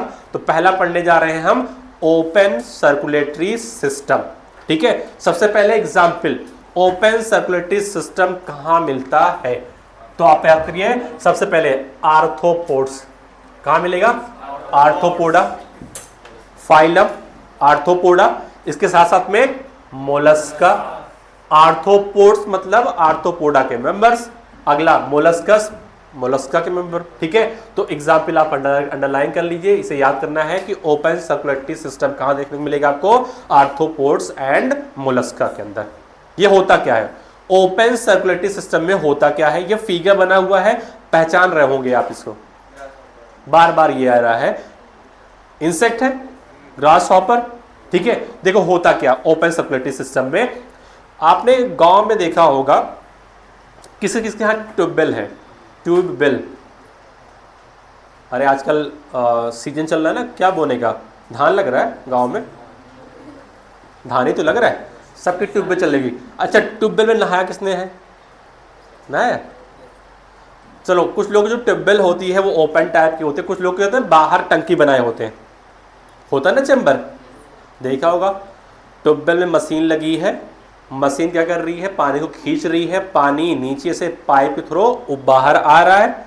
अगर किसी ने टंकी बनाई है बड़ी की, अब किसी की टंकी छोटी होती है, किसी की बड़ी होती है, कुछ लोग बहुत बड़ी बनवाते हैं ना बच्चे एंजॉय करने के लिए, लोग 10-10 लोग उसमें क्या कर रहे हैं, वो नहा रहे हैं एक साथ में। बस समझाने की कोशिश कर रहा हूँ, वो जो ट्यूबवेल है, जो मशीन लगी है, वही क्या है, हार्ट है। वो ब्लड क्या कर रहा है, पंप कर रहा है। जब ब्लड पंप होता है तो वो पंप होने के बाद में ब्लड एक बड़े से स्पेस में जाके गिरता है, उस बड़े से स्पेस का नाम होता है साइनस। क्या नाम होता है, साइनसस। क्या कहते हैं उसे, साइनसस कहते हैं। जहां पे खाली स्पेस होता है उसे जनरली क्या कहते हैं, साइनसस कहते हैं। अब थोड़ा इमेजिन करिए, जिसने जिसने नहाया होगा ट्यूबवेल में, तो टंकी, मान लो टंकी है, उस टंकी में 4 लोग खड़े हो ना, तो पानी तो होता ना किसी एक के ऊपर गिरता है, अगर पाइप से आ रहा तो गिरता तो बराबर से है ना सबके ऊपर। अगर टंकी के अंदर हो तब, बाहर खड़े तुम्हारे पर कहाँ जाएगा। अब जो 4 लोग अंदर है वो चार क्या है, ऑर्गन है। क्या है वो, 4 ऑर्गन है। जैसे ही हार्ट क्या करेगा, ब्लड को पंप करेगा, तो पंप होने के बाद में जो ब्लड है अचानक क्या करेगा, वो बड़े से कैविटी में गिरेगा, और उस कैविटी में जितने भी ऑर्गन होंगे वो क्या करेंगे, ब्लड से नहा लेंगे। नहाने का मतलब ये है उस ब्लड में जो भी ऑक्सीजन होगी, उस ब्लड के अंदर जो भी न्यूट्रिशन होगा वो डायरेक्ट ऑर्गन के ऊपर गिरेगा और ऑर्गन क्या करेगा, उसे अब्जॉर्ब कर लेगा, एब्जॉर्ब नहीं करेगा। फिर से क्या होगा, उस ब्लड को इकट्ठा किया जाएगा, फिर से हार्ट के पास भेज दिया जाएगा। बस इतना ही सिस्टम है। ओपन इसलिए कहा गया कि ब्लड एक बार पंप होने के बाद में बड़ी सी कैविटी में आकर के गिरता है, जैसे कि ट्यूबवेल का पानी मशीन से खींचने के बाद में टंकी में गिरता है, फिर खेत में जाता है, कहीं भी चला जाए। खेत में गया, खेत में जाने के बाद में वो कुछ प्लांट एब्जॉर्ब करेगा, कुछ कहाँ चला जाएगा, फिर से सॉइल में चला जाएगा, और वही सॉइल में फिर इकट्ठा होगा तो फिर से हमारा ट्यूबवेल स्टार्ट करेगा, तो फिर से वही पानी खींचेगा। सर्कुलेशन चल रहा है ना, वही सर्कुलेशन कहाँ पर है, बॉडी के अंदर भी तो है। ठीक है, हार्ट ने ब्लड को क्या किया है, पंप किया। पंप करने के बाद में ब्लड कहाँ गिरा, बड़े से खाली स्पेस में गिरा। उस खाली स्पेस का नाम क्या होता है, साइनस। उसी साइनस में ऑर्गन्स होते हैं जो डायरेक्टली ब्लड से नहा लेते हैं, फिर से ब्लड को इकट्ठा किया जाता है, फिर से हार्ट को भेज दिया जाता है। यहाँ पे देखो ये हार्ट है, ब्लड को पंप किया, पाइप से आया, पाइप से आने के बाद में सारे ब्लड कहाँ गिर रहे हैं, ये पूरे खाली स्पेस में गिर रहा है। इस खाली स्पेस का नाम बोलो, क्या नाम है, साइनस। बात है क्लियर। फिर साइनस से फिर पाइप लगी हुई है, फिर कहाँ चलेगी, हार्ट के पास चला गया। बात है क्लियर। इसे कहते हैं क्या है, हम ओपन सर्कुलेटरी सिस्टम कहते हैं। कहाँ मिलता है, आर्थ्रोपोड्स एंड द मोलस्का। लिख लेते हैं, पढ़ लेते हैं। In which blood pump by the heart. Blood को पंप कौन कर रहा है, हार्ट कर रहा है। Blood passes through the large vessels into the open space or the body cavity called the sinuses। यानी हार्ट ने ब्लड को पंप किया, पंप करने के बाद में जो ब्लड है वो वेसल्स से गया, लार्ज वेसल्स से गया, अचानक से खाली स्पेस में पूरा ब्लड कहते हैं ना उड़ेल दिया गया, पूरा का पूरा बाहर गिरा दिया गया। और गिराने के बाद में फिर से जितने भी आर्गन थे वो नहाएंगे, अपना सारा एक्सचेंज करेंगे। एक्सचेंज करने के बाद में ब्लड को फिर से हार्ट के अंदर भेज दिया जाएगा। क्लियर हो गया इतनी बातें, ठीक। आगे बढ़ते हैं। नेक्स्ट नाम क्या है, क्लोज सर्कुलेटरी सिस्टम। नाम में छुपा हुआ क्या है, क्लोज है। मतलब जैसे मैंने कहा कि हार्ट जो ब्लड है पंप करने के बाद में खाली स्पेस में जाएगा, अब डायरेक्टली ब्लड खाली स्पेस में तो नहीं गिरेगा। ब्लड हमेशा कहाँ रहेगा, वो ब्लड हमेशा पाइप के अंदर ही रहेगा, कहीं खाली स्पेस में गिरने वाला नहीं है। ठीक है, पढ़ लेते हैं कहां पर मिलेगा, annelids and the Chordata. Annelida नाम देखे हो गया आपने, कछुआ ना, अर्थवर्म। एनेलिडा प्लस कॉर्डेटा, इनके अंदर कैसा सिस्टम मिलता है, क्लोज सर्कुलेटरी सिस्टम मिलता है। तो पहले आप अंडरलाइन करें, annelids and the chordates have a closed circulatory system in which blood pump by the heart is always circulated through a closed network of the blood vessels। यानी blood हमेशा blood vessels के अंदर ही रहेगा, blood के form में। अभी just मैं पढ़ा के आपको आ रहा हूं टिश्यू फ्लूइड। दिमाग में ये नहीं आना चाहिए कि ब्लड तो बाहर निकाला था, ब्लड नहीं आया था। ब्लड तब कहलाएगा जब उसका फॉर्म्ड एलिमेंट, उसका प्लाज्मा सब साथ साथ होगा, तभी क्या कहलाएगा, वो ब्लड कहलाएगा। अगर वो निकल गया है तो उसमें से तो ब्लड वो नहीं कहलाएगा। इसलिए नाम क्या हो गया था, चेंज हो गया था। ब्लड कैपिलरी से बाहर आने के बाद में पूरा ब्लड नहीं आया था, बल्कि क्या था, वाटर और वाटर सॉल्युबल सब्सटेंसेस आया था। प्लाज्मा में मौजूद वाटर और उसमें सॉल्युबल सब्सटेंसेस आएगा, इसलिए उसका नाम ब्लड नहीं था, बल्कि क्या नाम था उसका, टिश्यू फ्लूइड नाम दिया था मैंने। क्लियर होगी बातें, अरे बोलिए। ठीक है, तो क्लोज सर्कुलेटरी सिस्टम में क्या होता है, जो ब्लड होता है वो हार्ट ब्लड को पंप करता है और ब्लड पूरी बॉडी में पाइप के थ्रू ही फ्लो करता है। वो पाइप कैसी होती है, क्लोज्ड होती है। यहां पे देख लो, ये बना हुआ है हार्ट, इसने ब्लड को क्या किया है, पंप किया है। ब्लड पंप होने के बाद में कहां गया, देखो पाइप के थ्रू ही गया। पाइप के थ्रू जाने के बाद में इसने बहुत सारे अपनी ब्रांचेस बनाई है। अगर एक्सचेंज करना है तो आप कुछ भी कर लीजिए। करने के बाद में फिर से ब्लड क्या करेगा, पाइप के थ्रू फिर से हार्ट में पहुंच जाएगा। कहीं पर यहां पर आपको नहीं दिखा कि खाली स्पेस है, पूरा ब्लड पहले खाली स्पेस में गया, गया सर, नहीं गया ना। कहां बह रहा, हार्ट से पाइप, पाइप से वो पतली पाइप में गया, वहां पर एक्सचेंज हो गया ऑर्गन से, होने के बाद में फिर से मोटी पाइप से हार्ट को पहुंचा दिया जाता है। अगर ऐसा सिस्टम कहीं पर दिख रहा है, इसका नाम क्या होता है, क्लोज सर्कुलेटरी सिस्टम। तो ओपन सर्कुलेटरी सिस्टम, दूसरा क्या होता है, क्लोज। ओपन केवल एक में कहा गया कि ब्लड एक बार कभी ना कभी खाली स्पेस में आएगा, तभी नाम क्या पड़ गया उसका, ओपन सर्कुलेटरी सिस्टम। कहां मिलेगा, आर्थ्रोपोडा और मोलस्का। क्लोज वाला एनेलिडा एंड द कॉर्डेट्स। बात है क्लियर?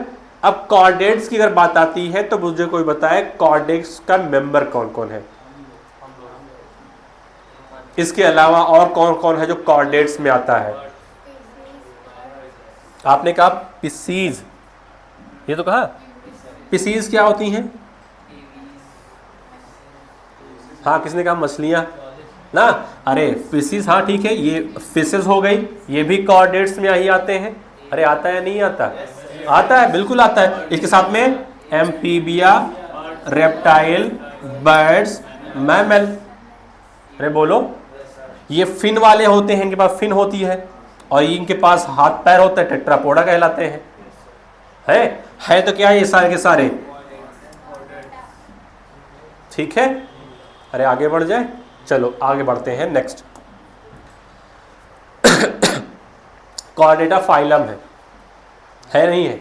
उस फाइलम के अंदर फिर सब फाइलम भी हैं, अगर आपको आप पता होगा तब। यूरोकार्डेटा, सिफेलोकार्डेट्स, वर्टिब्रेटा। फिर वर्टिब्रेटा में हम डिवाइड करते हैं तो हमें ये लोग मिलते हैं जो मैंने आपको बताया भी है सारे क्या कॉर्डेट्स ना। अब पढ़ लेते हैं किस कॉर्डेट में कितना क्या होता है, हर्ट कितने चैम्बर का होता है। लिखा ऑल वर्टिब्रेट्स, जितने वर्टिब्रेट्स हैं कौन कौन? Fishes, amphibia, reptiles, birds, mammal, vertebrates है ना। करें all vertebrates possess a muscular chamber heart. हर एक वर्टिब्रेट के पास क्या होता है? हर्ट होता है। और हर्ट किस चीज का बना है? मसल्स का बना है। किस चीज का बना है? मसल्स का बना हुआ होता है। कौन से मसल्स? कार्डियक मसल्स का बना होता है। इतनी बात है क्लियर? चले आगे बढ़ते हैं। अब बात करते हैं एक एक की कि किस वर्टिब्रेट्स के अंदर कितना हर्ट है और उस हर्ट में कितने चैम्बर है। हर्ट सबके पास कितना है? एक ही है। अब देने वाले 2 4 5 दे देते हैं, बात अलग है, लेकिन होता एक ही है, किसी कोई देता नहीं है। हर्ट है, देने वाली चीज़ नहीं है, दे दोगे तो काम तुम्हारा नहीं चलने वाला है, बंद हो जाएगा ना। तो बात आती है यहाँ पर, पहले हम बात करते थे फिशेस। फिशेस के पास जो हर्ट है उसमें कितने चैम्बर हैं? 2। कितने chamber? 2। Fishes have a 2 chambered heart. Heart का तो नंबर 1 है, सबके पास कितने हैं? 1 हर्ट है। उसमें चैम्बर कितने हैं? कितने हैं? 2। तो फिशेस के पास जो हर्ट है कितने चैम्बर का है? 2 चैम्बर का है। दो चैम्बर जो है उनका नाम क्या है? एक का नाम होता है एट्रियम, दूसरे का नाम होता है वेंट्रिकल। Atrium and ventricle. बात है क्लियर? अब इस फिगर में आप देखो, यहां पर कहीं लिखा है एट्रियम और वेंट्रिकल? वो लिखा है ना, ये लिखा है। देखो ये आपको जो दिख रहा है ये क्या है? इतना बड़ा, ये है एट्रियम। ये जो आपको दिख रहा है ये क्या है? वेंट्रिकल। कितने चैम्बर हो गए? 2। एक ही चैम्बर, ये दूसरा चैम्बर, एक एट्रिया एक वेंट्रिकल, 2 चैम्बर का हो गया।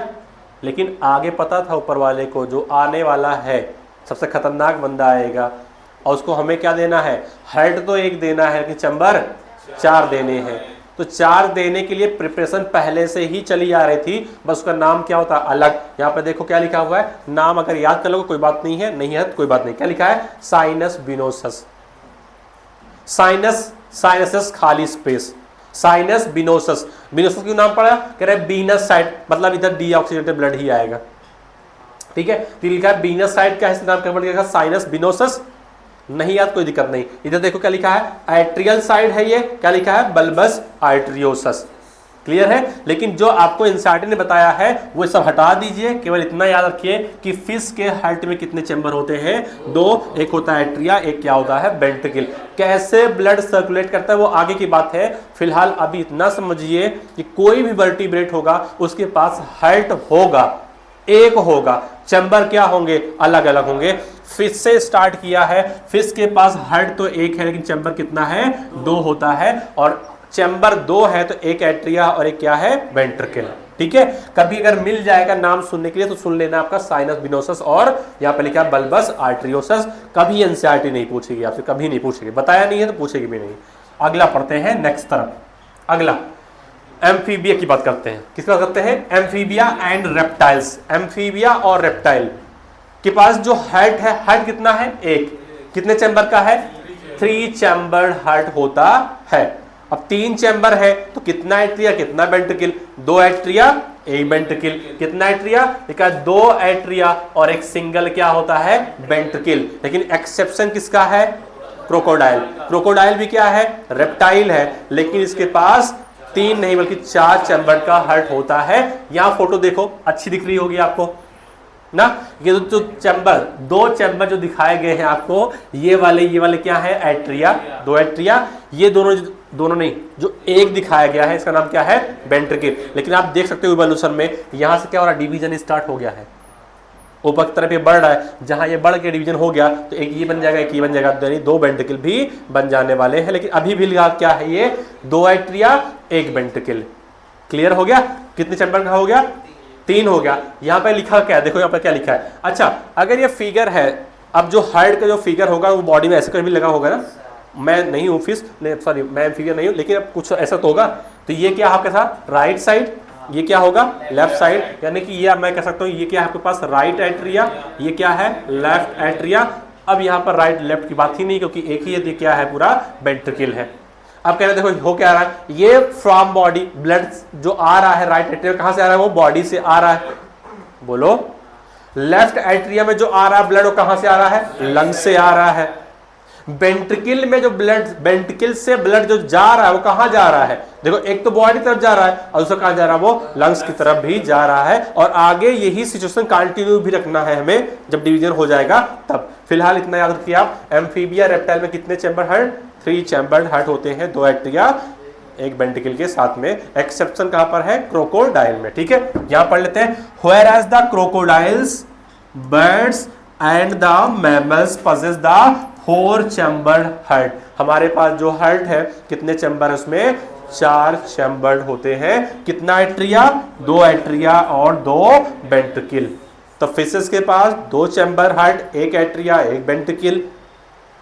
एम्फीबिया रेप्टाइल के पास 3 चैम्बर हार्ट है, 2 एट्रिया, 1 वेंट्रिकल है। क्रोकोडाइल, बर्ड्स, मैमल के पास 4 चैम्बर हार्ट है, 2 एट्रिया, 2 वेंट्रिकल। क्लियर? अरे बोलिए, आगे बढ़ते हैं।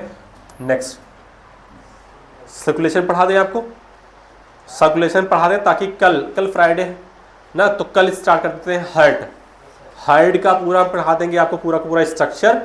फिर सैटरडे आपको पढ़ा देंगे क्या? हम कार्डियक साइकिल। ठीक है, कल पूरा हार्ट पढ़ाएंगे। तो आज सर्कुलेशन में पढ़ा लेता हूँ, क्योंकि आप भी बहुत लेट आते हो। कुछ लोग भैया तो चले जाते थे 1:50 पे आते हैं, कुछ लोग तो 2 बजे आते हैं। मेरी जो क्लास है वो टाइमिंग लिखी हुई है, 15 मिनट का गैप है। मेरी क्लास 11:30 से होती है। सर लेट करते हैं तो मैं 15 मिनट लेट आता हूँ, लेकिन थोड़ा और लेट कर जाता हूँ तो उसमें गड़बड़ जाती है। देखो, मैंने आपको पढ़ा दिया हार्ट के बारे में, यानी हार्ट कितना है? 1 चैम्बर क्या है? अलग अलग। अब वो हार्ट के अंदर जो ब्लड सर्कुलेट कर रहा है उसमें सर्कुलेटरी सिस्टम कैसे बन रहा है? तो सर्कुलेटरी सिस्टम 3 टाइप का, single circulation, incomplete double circulation और डबल सर्कुलेशन। तो देख लेते हैं कहां पर सिंगल सर्कुलेशन है, कहां पर इनकम्प्लीट डबल सर्कुलेशन है और कहां पर डबल सर्कुलेशन है। देख लेते हैं। पहला क्या है? नाम है सिंगल सर्कुलेशन, यानी ब्लड एक बार सर्कुलेट करेगा। ठीक है, एक बार मतलब एक ही रास्ते से। आगे बढ़ते हैं। कहां पर लिखा हुआ है सिंगल सर्कुलेशन? कहां मिलेगा? फिशेस में मिलेगा। कहां मिलेगा? फिशेस में। पहले आप ये फिगर देखिए, यहां पर लिखा हुआ है, आप कलर से पहचानोगे ना, कलर से। बताओ, ये क्या बना हुआ है? हार्ट बना हुआ है। क्या बना हुआ है? हार्ट बना हुआ है। ये लिखा बॉडी का ऑर्गन है, यानी बॉडी पार्ट है। ये क्या है? गिल है। तो अगर मैं कह रहा हूं कि ये बॉडी पार्ट्स है, तो बॉडी पार्ट्स से जो ब्लड जा रहा है, ये ब्लड कैसा है आपके पास? कैसा है? Deoxygenated blood. और ब्लड बॉडी से जाता है, पहले एट्रिया में जाता है। बॉडी से जब ब्लड जाता है हार्ट की तरफ तो कहां जाता है? पहले वो आर्टरिया में जाता है, फिर आर्टरिया से वेंट्रिकल में आता है, और वेंट्रिकल जब पंप करता है ब्लड को तो पूरे बॉडी में जाता है। अरे यही तो है ना। तो मैं मान सकता हूं कि अगर ये बॉडी ऑर्गन है या बॉडी पार्ट है और ये ब्लड यहां से यहां जा रहा है, यानी ये वाला पार्ट आर्टरिया हो सकता है, ये वाला पार्ट वेंट्रिकल होगा। वेंट्रिकल जब पंप करेगा तो कहां जाएगा वो? अरे गिल्स के पास जाएगा, ऑक्सीजनेट होगा, फिर पूरी बॉडी पार्ट में आएगा। क्लियर है? फिलहाल जो लिखा है वो आप समझिए। यहां पे देखो, ये लिखा है बॉडी का ऑर्गन है। इस बॉडी ऑर्गन से जो ब्लड जा रहा है वो कौन सा ब्लड दिख रहा है आपको? ब्लू कलर में है। तो दिखाने मतलब ये है कि ये डीऑक्सीजनेटेड है। कैसा है ये? अरे क्लियर हुआ? हार्ट के पास गया, हार्ट ने ब्लड को पंप किया। कैसा ब्लड पंप हुआ? कैसा, ऑक्सीजनेटेड या डीऑक्सीजनेटेड? अभी भी कैसा है ये, डीऑक्सीजनेटेड ही है। कहां गया ये, गिल्स। और आपको पता है गिल्स क्या होता है, गिल्स क्या होता है? अरे रिस्पिरेटरी ऑर्गन होता है फिश का, होता है। और रिस्पिरेटरी ऑर्गन का काम क्या होता है, ब्रीदिंग में हेल्प इन्वॉल्व होते हैं। और ब्रीदिंग इन्वॉल्व होने मतलब कि एक्सचेंज करना, गैसेस एक्सचेंज करना, एटमॉस्फेयर से ऑक्सीजन को लेके आना। बात है क्लियर? तो गिल्स के पास जब डीऑक्सीजनेटेड ब्लड आएगा तो डीऑक्सीजनेटेड ब्लड से कार्बन डाइऑक्साइड गिल यानी एटमॉस्फेयर में चला जाएगा, एक्सपायरेशन। और एटमॉस्फेयर से ऑक्सीजन ब्लड में आ जाएगा, मतलब कि इंस्पायरेशन। ब्लड कैसा हो जाएगा, ऑक्सीजनेट हो जाएगा। और ये जो ऑक्सीजनेटेड ब्लड होगा वो कहां पहुंच जाएगा, बॉडी पार्ट में पहुंच जाएगा। इतना क्लियर हुआ? ठीक है। अब जो लिखा है उसको इस फिगर से आप जोड़ लीजिए। क्या लिखा हुआ है, in the fishes the heart pump out. बताओ ये जो हार्ट है ये कैसा ब्लड पंप कर रहा है, ऑक्सीजनेटेड या डीऑक्सीजनेटेड? डीऑक्सीजनेटेड पंप कर रहा है, which is oxygenated by the gills. इस डीऑक्सीजनेटेड ब्लड को किसने ऑक्सीजनेट किया, गिल्स ने। क्यों किया, क्योंकि वो रिस्पिरेटरी ऑर्गन है। ठीक है। And supply to the body parts. और यही ऑक्सीजनेटेड ब्लड कहां गया, पूरे बॉडी पार्ट्स को गया। क्लियर हो गया? आगे लिखा है व्हेयर, मतलब कहां से, बॉडी पार्ट से deoxygenated blood is return to the heart, यानी सिंगल सर्कुलेशन। क्लियर? करना क्या है आपको, बस इस फिगर को बनाना है। कैसे बनाओगे, इतने खतरनाक नहीं, सिंपल तरीका बनाओ। ये ऐसे बना लो आप, मैं बता रहा हूं कैसे बनाना है आपको। ऐसे बनाओ, ये हो गया हार्ट, यहाँ पे लिख लो आप। ये हो गया आपके पास 2 चैम्बर, इसे आप लिख दो साइड में, क्या ये हार्ट है। क्या बोलो, यहाँ से एक पाइप निकली है, इसके ऊपर ऐसे एरो बनाओ, लिखो यहाँ पे कौन सी ब्लड जा रहा है, ये डीऑक्सीजनेटेड ब्लड गया। कहाँ गया, यहाँ पे देखो क्या लिख लोगे आप, ऐसे ये लिख लो आप, गिल्स के पास आ गया। गिल्स से जो ब्लड निकलेगा कैसा ब्लड हो जाएगा, ये ऑक्सीजनेटेड ब्लड होगा। कहाँ जाएगा, ये पूरे बॉडी पार्ट्स को जाएगा, पहुँच गया। बॉडी पार्ट से जो ब्लड आएगा फिर कहाँ आएगा, वो हार्ट को आएगा। कैसा ब्लड होगा बोलो, डीऑक्सीजनेटेड होगा। ये सिंपल सा फिगर अगर आप बना लोगे तो आपको इतना कुछ बार बार नहीं पढ़ना पड़ेगा। और ये चीज आपको याद भी रहेंगे कि सिंगल सर्कुलेशन में हार्ट से जो ब्लड जा रहा है वो डीऑक्सीजनेटेड जा रहा है, गिल से जो आ रहा है वो ऑक्सीजनेटेड आ रहा है, बॉडी से जो आ रहा है वो हमेशा डीऑक्सीजनेटेड आ रहा है, और जो हार्ट को जा रहा है वो भी कैसा जा रहा है। अच्छा, एक सिंपल सा टिक है, टिक नहीं है, एक सिंपल सा मेथड है जो आप दिमाग में रखोगे तो याद हो जाएगा आपको। जैसे बताओ, मैंने कहा अगर किसी भी रिस्पिरेटरी ऑर्गन से ब्लड दूर जा रहा है, अब रिस्पिरेटरी ऑर्गन चाहे वो गिल्स हो सकता है, चाहे वो लंग्स हो सकता है, या किसी की पूरी बॉडी सरफेस हो सकती है, स्किन हो सकती है। अगर मैंने कहा रिस्पिरेटरी ऑर्गन से ब्लड दूर जा रहा है, इसका मतलब वो कैसा हो चुका है, ऑक्सीजनेट हो चुका है। और अगर बॉडी से ब्लड आ रहा है हार्ट की तरफ, अगर बॉडी से आ रहा है इसका मतलब वो कैसा हो चुका होगा, डीऑक्सीजनेटेड हो चुका होगा। क्यों, क्योंकि बॉडी की सेल में कैटाबोलिक प्रोसेस चल रही होगी, कार्बन डाइऑक्साइड मिक्स हो गया होगा। अगर इतना ध्यान रख लोगे आप तो आपका बहुत सारा चीज क्या रहेगा, एकदम क्लियर रहने वाला है। इस फिगर समझ में आ गया वाला, ये आपने बना लिया, बना लीजिए, शर्माइए नहीं, जो नहीं बना पा रहा उसे बना लीजिए। सिंगल सर्कुलेशन कहां देखने को मिलेगा, फिशेस में। नेक्स्ट आगे बढ़ रहे हैं, डबल सर्कुलेशन पर नहीं गए, पहले कहां आते हैं हम, इनकम्प्लीट डबल सर्कुलेशन। इनकम्प्लीट क्यों हुआ, क्योंकि चैम्बर कितने हैं, 3। कहां पर, 3 चैम्बर का हेड कहां पर, amphibia and reptiles except crocodiles. आगे पढ़ लेते हैं, पहले आप इस फिगर को समझो फिर हम उसे पढ़ाते हैं ना। देखो यहां पर पहले हम हेड की बात करते हैं। यहां पर क्या लिखा है, ये राइट एट्रिया, ये क्या लिखा हुआ है, लेफ्ट, क्योंकि अब तो हम जान ही गए ये साइड कैसा होगा, हमारा राइट साइड होगा। अगर फिगर है तब कोई ह्यूमन की बॉडी का या किसी एनिमल की बॉडी का फिगर है तभी आप इसे राइट और इसे लेफ्ट मानोगे आप, क्योंकि ये फिगर ऐसे दिख रहा है ना। बोलो तो कैसा हो गया, ये वाला राइट, ये क्या हो गया, लेफ्ट। लेकिन अगर मैं ग्राफ बना दूंगा तो थोड़ा क्या हो जाएगा, वो अलग हो जाएगा। तो कोई दूसरा फिगर होगा वो भी क्या हो जाएगा, अलग हो जाएगा। लेकिन फिगर अगर किसी बॉडी पार्ट का है तो आप इसे क्या करोगे, अपने इंसाइड घुमाओ, अपने ऊपर लगा लो जहां का आर्गन होगा, आपको राइट और लेफ्ट आराम से पता चल जाएगा। ये राइट साइड का है, ये लेफ्ट है। क्या लिखा है, राइट एट्रिया और द लेफ्ट एट्रिया। वेंट्रिकल लिए यहाँ पर देख रहे हो आप, यहाँ पर राइट और लेफ्ट बता नहीं सकते क्योंकि दोनों एक ही है। क्लियर हो गया? अब बात समझो पूरा। यहां पर जो बना हुआ है ये जो बना हुआ है ये कोई ना कोई रिस्पायरेटरी ऑर्गन है। क्या है ये? रिस्पायरेटरी ऑर्गन होगा। और यहां पे जो बना हुआ है ये क्या है? कोई ना कोई बॉडी पार्ट होगा। अरे बोलिए, अब आप समझिए, अगर मैं आपसे पूछूं कि बॉडी से हार्ट की तरफ जो ब्लड जा रहा है वो कैसा ब्लड जा रहा है? कलर मिला लो, 3 कलर बने हुए हैं यहां पर। एक कलर अगर आप देखोगे तो आपको ये वाला कलर दिख रहा होगा, दूसरा कलर आपको ये वाला दिख रहा होगा, तीसरा कलर आपको ये वाला दिख रहा होगा। दिखा? बताओ, बॉडी से जो ब्लड जा रहा है कैसा ब्लड जा रहा है? कैसे जा रहा है? Deoxygenated blood. कैसा ब्लड है? डीऑक्सीजनेटेड ब्लड है। बताओ कहां गया? हार्ट में गया। हार्ट में कहां गया? Right atria. मैं पूछूंगा राइट एट्रिया में कैसा ब्लड आता है? कहां से आता है? क्लियर? चलो ठीक है।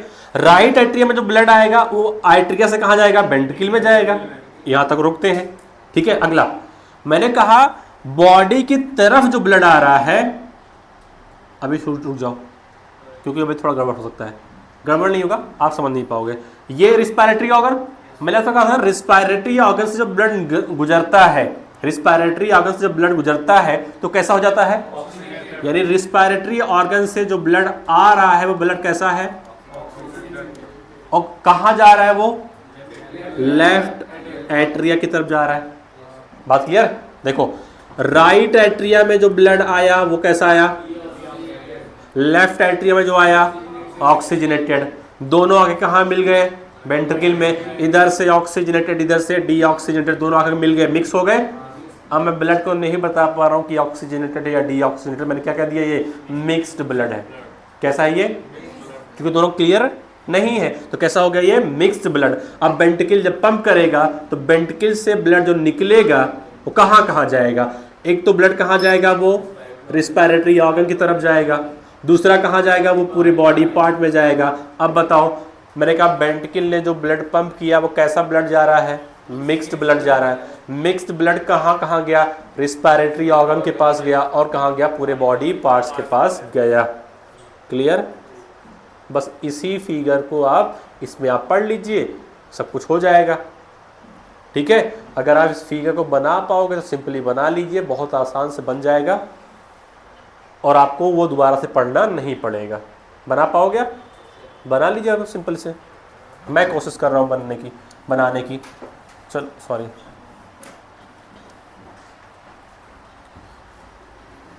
चलो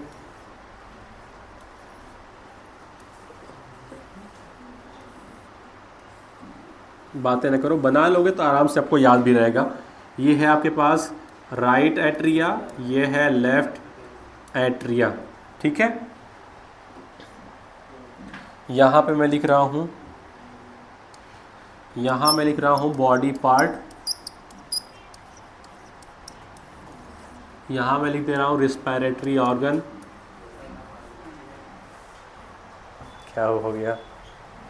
जैसा कि आप देख सकते हो पानी का बहाव बहुत तेज है।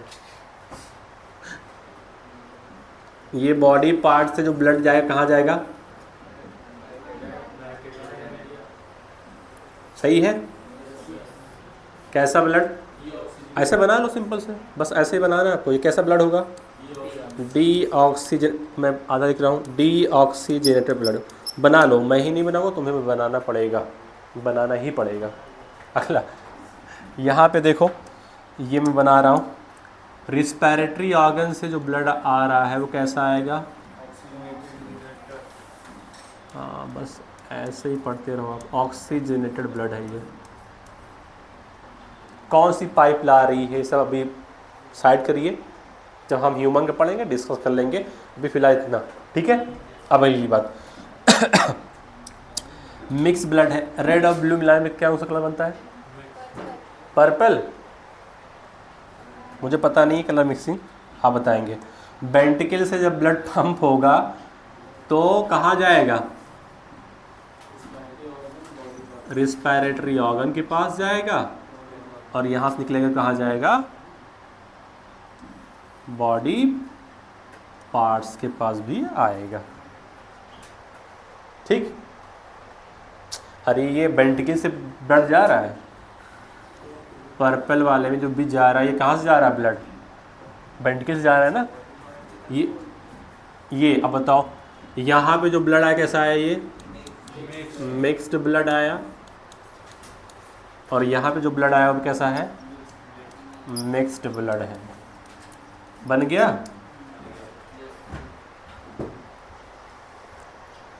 यस सर, क्या हम देखेंगे, चेक कराओ, पुराना बना के बैठे हो।